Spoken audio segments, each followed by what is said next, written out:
السلام عليكم. القراءة للصف الثالث ابتدائي صفحة 43. دعاء التلميذ.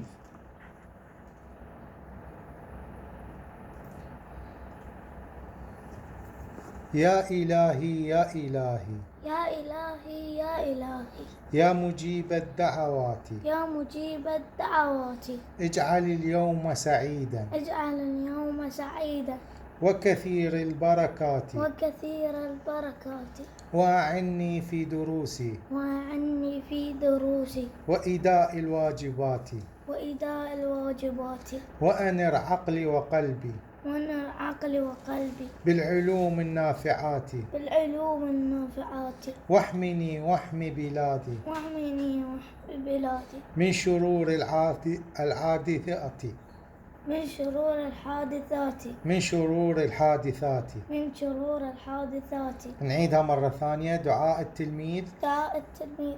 يا إلهي يا إلهي يا إلهي يا إلهي يا مجيب الدعوات يا مجيب الدعوات اجعل اليوم سعيدا اجعل اليوم سعيدا وكثير البركات وكثير البركات وأعني في دروسي وأعني في دروسي وإداء الواجبات وإداء الواجبات وأنر عقلي وقلبي وأنر عقلي وقلبي بالعلوم النافعات بالعلوم النافعات واحمني واحمي بلادي واحمني واحمي بلادي من شرور الحادثات. من شرور الحادثات. مع تمنياتنا لكم بالنجاح.